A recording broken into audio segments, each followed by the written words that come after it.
What's up, everybody? It's your girl B, and I'm back with another video.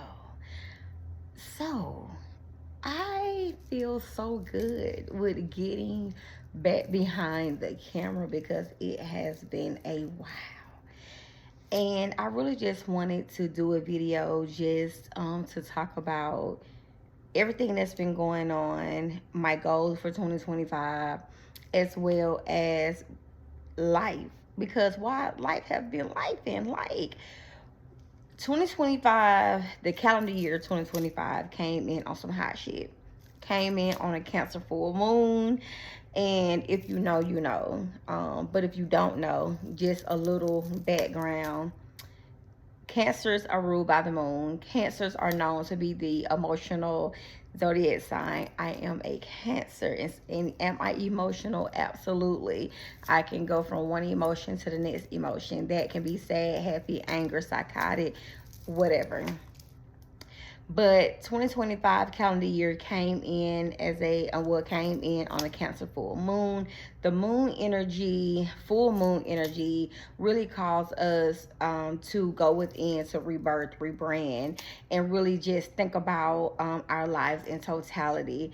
On top of that, with that Cancer energy, then you have the emotions of it all. Also, Cancers are ruled by the moon, and with the moon being your nurturing star. And so it's just a whole lot of energy that was going on in the cosmos when 2025 came in, and life have been lifing thus far. We got the American government acting crazy. We got this spiritual warfare acting crazy. A lot of things are being called into question. 2025 is the year of the snake. It's also the year of nine, and nine stands for completion. So there will be a lot of things in your life and in my life that will be coming to completion, whatever that is. Um, Contracts are ending, friendships are ending, relationships are ending, things are just ending, and that's not always a bad thing, because we know that once one thing it ended for a reason, and that is because universe, source, God, whatever you call it, is calling us for a higher purpose. And so something has to end for something else to begin. And so we don't always look at endings as something bad, although we do have to grieve those processes because it is something ending. Um, Something as simple as going to a new job. I know when I left my job in 2020 and got a new job, I literally had to grieve that process. Although I was excited that that job was ending and another one was beginning, but there is still a grief process. And so I just hope that everybody is taking care of their mental health, their spiritual health, physical, emotional, whatever it is that you're wanting to work on in this new calendar year. As far as me, I plan to be more consistent with just getting out videos. I plan to continue to grow in my craft and to learn, continue to read, continue to dive into the world of numerology, astrology, tarot. This has been a beautiful experience in learning all of those things, as well as continuing on my path to spiritual knowledge and spiritual growth, and just always learning things, and also sharing the things that I learned. My new read that I need to start reading it. Okay, I'm reading something else, so once I'm done with that, I will transition over to the new book that I did get a few weeks ago. And the title of that book is How to Make a Negro Christian. I did get the book off of Amazon, and I know that some people are boycotting Amazon during this period. And if you're doing that, that is your choice. I'm not doing any boycotts. If that's the case, us as Black people, we would have to really boycott really everything that we do in our entire existence, including some of these corporations that we work at. So, but anywho, that's another story for another day. But that book, the title of it is How to Make a Negro Christian. I had read certain parts of the book before, just from what I saw online. And so I did go ahead and order the book to read it in totality. And basically, the basis of the book talks about how to make Negroes into Christians. Why? Because prior to the forceful removal of Africans from the mainland, they were forced to ditch or forego their spiritual practices, and they were forced into Christianity. And so that book breaks down the tactics and methods that were used to make Negro Christian. I'm not here to persuade anybody either way. What you practice, what you believe, and your religion or spiritual practices are that of your own. I'm only here to further educate myself and read, as well as watch many documentaries on the history of our people, who we were prior to slavery, who we are. And I'm a strong believer that guarding myself with that information will also help me to understand where I'm going. I do understand that this process is not for everybody. The knowledge is not for everybody. Even the desire to want to know is not for everybody. And I understand that. Once you have practiced something for so long, then that becomes a part of your life. It becomes a part of your belief system. And it will take eons of years for you to kind of come to the realization that what we have been taught, what we know, is something different than what was. But I understand that going down that rabbit hole, going down that path, is not for everybody. It does cause emotional stress, or uneasiness or weirdness or whatever for some, not for everybody, because some people is like, I'm a Christian, my family has always been a Christian, I'll always be a Christian, and that's fine. I'm just saying, as far as for me, I am very interested in knowing what was prior to a group of people had to forego their original spiritual practices and take on the spiritual practices of another group. So yeah. So that's basically, the gist of the book. And once I am done reading the book, I will do another video on the book to talk about the information that is in the book, and great points that will probably be brought out in the book. I do want to discuss that. I may even go live on like Instagram to kind of talk about the book. So I'm just excited to get started on the book, but I am reading another book right now. That book is talking about the Orishas. If you do not know what the Orishas are deities that were honored, not worshiped, but were honored under the Ifa religion that was practiced by the Yoruba people out of West Africa. So that is another African spirituality that was practiced prior to Christianity from that group of people. So I'm always reading up about that. Why? Because we need to know these things. Well, I feel like we need to know these things. A lot of people don't think that they are important, and once again, that is fine. I'm not here to persuade one way or another. I do like to have healthy conversations about African spirituality, or about spirituality in totality, not necessarily African spirituality per se, because we will be forever just trying to understand that. However, spirituality as spirituality, not putting African on it, or Hindu on it, or Islam on it, but literally just spirituality.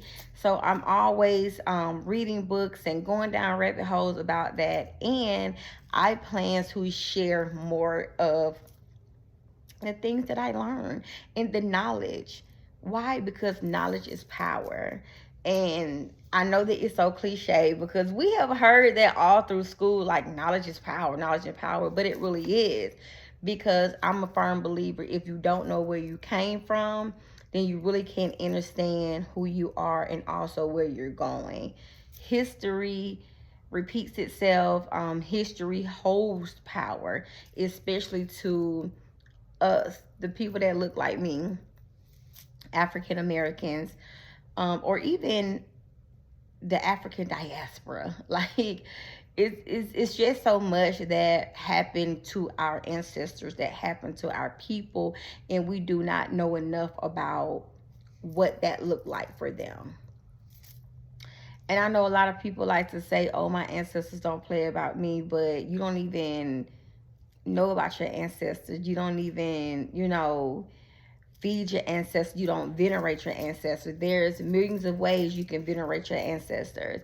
I'm not telling you to go crazy and create 17,000 ancestor altars, because that right there should be an intimate, you should be drawn to do that, not just because it looks cool, but there's other ways to venerate your ancestors, because we are our ancestors' wildest dreams. Our ancestors could not read. Not say that they could not read, but they were forbidden from reading. They were forbidden from getting an education. And here we are, we have education, we have free will. We are able to go into a library and get a book. We are able to watch television that talks about the African people. We're able to go so much farther than where they were able to go. And it does pain me to know that we have just accepted what was given to us. We have accepted what was passed down generation to generation to generation. We have also demonized people for wanting to know more. And the ways that we have done that is, oh, so-and-so is a witch, or so-and-so does voodoo, so-and-so does hoodoo, so-and-so is demonic. There are so many nasty comments on social media about people like me that want to venerate my ancestors by learning their history, learning their culture, their practices, and what they did prior to being forced into something that they did not even align with. The reason why we know they were not aligned with it, because they were beaten, they were killed, they were murdered, they were taunted, they were forbidden from even practicing what they were practicing prior to being stolen. Some of them lost their lives practicing their own culture, their own spirituality. So why would I not want to see why it was so important for white people to want to kill this group of people for having this knowledge? Because that's what it boils down to. Knowledge is power. We knew how powerful we were with that, and they knew that if we continued with that, we would have definitely not been enslaved, and we would have continued to dominate and do what we were doing. So it's just important to just dive in, and it's just so, I'm just so grateful to be able to do that, and also to have the desire to want to do it, because myself, I also grew up Christian, as Jehovah's Witness and then Baptist, but I never felt like I belonged in any of that. I never felt like that was something that I should have been doing per se. I wasn't always comfortable. I questioned a lot that was in my mind. I questioned a lot that was said when I would go to the Kingdom Hall or when I would go to church service. I spent a lot of time going back and forth in my head. So I always knew that something was off. Once again, I have to keep giving this disclaimer about I'm not trying to persuade nobody, baby, because we're all going to do what we're going to do. But the comments, just let me say this. I'm not the one. We can go toe to toe about this versus that versus this. But that's not my goal. My goal is to target your audience of those people that are coming out of religion, whether that's Christianity, Islam, whatever that looks like, and to let them know that there is a community of like-minded people that understand where you're coming from, understand your spiritual awakening, understand you wanting to deconstruct Christianity, understanding that you don't belong under a Christian religion, and that community is welcoming you with open arms to go down this path. I don't like to say a journey because a journey comes to an end eventually, but this is more so a lifestyle. Like, this is more so a practice that will become an everyday thing for you. You will begin to notice numbers and animal totems in your dreams, and you will begin to understand that you are having a human experience, but you are an energetic being, and energy does not die. It continues to transfer. As above, so is below. The same way the stars have a nucleus, atoms, proton, positive and negative charges, that also is us as well. We are made up of cells and atoms and positive and negative charges. That is why the root words of spiritual is spirit, because it's literally about your spirit and you connecting to a higher power. And when I say higher power, I'm referring to God, source, universe, most high, whatever you want to call it. I'm not referring to a Muhammad, a Allah, a Jesus. I'm not referring to anything that was a man-made or that had human features like me. Because it's something bigger than that. It's something bigger than that. So yeah, so for anybody that is looking to start their spiritual journey, not journey, but spiritual lifestyle, spiritual awakening, I just want to encourage you to keep going. You could possibly lose friends. I did. You could possibly lose family members. I have not lost any family members, praise God, but friends, yes. Even if you don't lose friends, you could also, it will probably also shape your friendship with those people that believe in something opposite of you. I have kind of experienced that, but at the end of the day, it's all love, because love outweighs everything. Love is the most powerful thing, and it keeps the world going. And so I just want to encourage you to just really, keep going and go down those rabbit holes. But what I will say is observe, but do not absorb everything, because it can become overwhelming, okay? So read a little, pray about it, meditate on it, think about it, write out your thoughts, write out your feelings. If you do want to do ancestral practices, go down that rabbit hole with your lineage. Learn who your ancestors are and which ones to connect to, because y'all, we should not be connecting to every ancestor.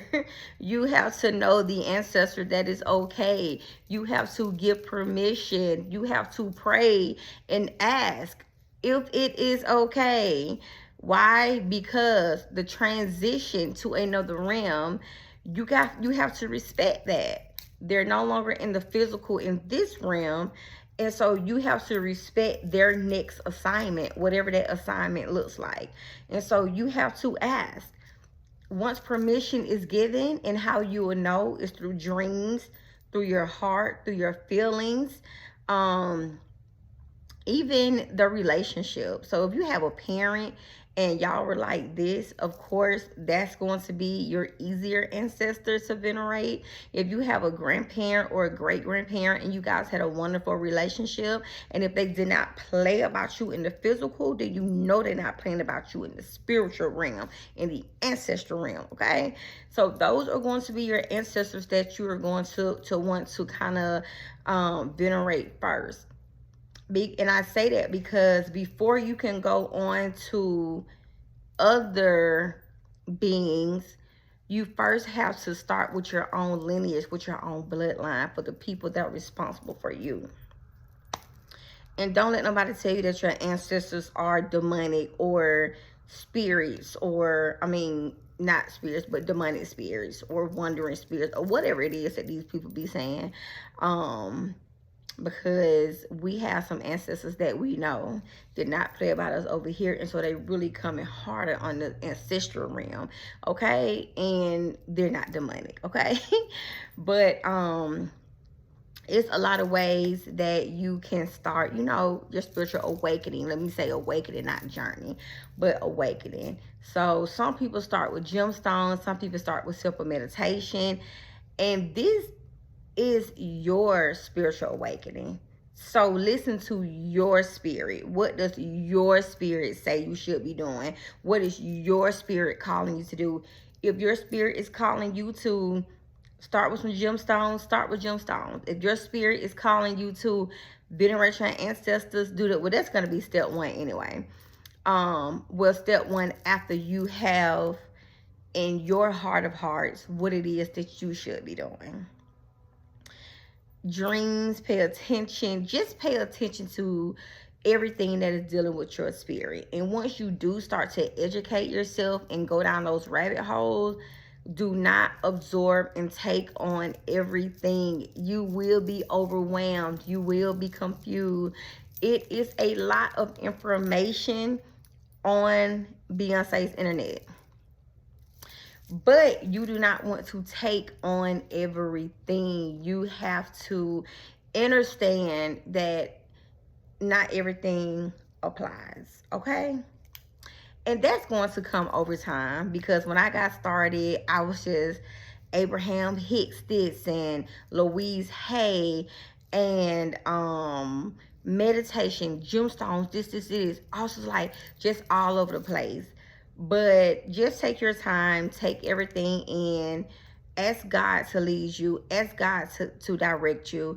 Once you have identified the ancestors that you're going to want to work with, ask them to also guide you. Ask them to also show you what it is that you should be doing, and also give their blessing. And once you have that, I think you will eventually find yourself, find your way, know what it is that you want to do, know what it is that you want to learn about, tap into. If you want to do Ifa, if you want to do astrology, if you want to do numerology, if you want to do tarot, like, you will be led as to what you want to do. So I am going to wrap it up here, but I just wanted to do a quick little video just to kind of catch up. My goal is to continue to be so consistent with my videos and to reach a target audience, because I'm always open to tapping in with like-minded individuals so that we can talk about this spirituality. Like, where are my spiritual friends at? I mean, I have some, but like, where y'all at? Like, where are the conjurers? Where are the witches? Where are the hoodoo girls? Where are the voodoo girls? Like, where y'all at? Like, what we doing? Is it a meetup or not? But I hope that this video resonates with somebody, even if it's just one person. And be sure to check out my YouTube channel, Goddess_B, because I will be posting more content. That is my goal for this calendar year of 2025, is to get more serious with this content. Why? Because knowledge is power, and I know it's somebody out there that's struggling with starting their spiritual awakening. They may feel scared to do so. They don't know where to go, what to do. They have all these questions, and I am your girl. We gonna learn this thing together, baby, because I don't know everything, but I know a little bit about everything, if that makes sense. So I hope you guys have a great rest of your day, and I hope to see you soon.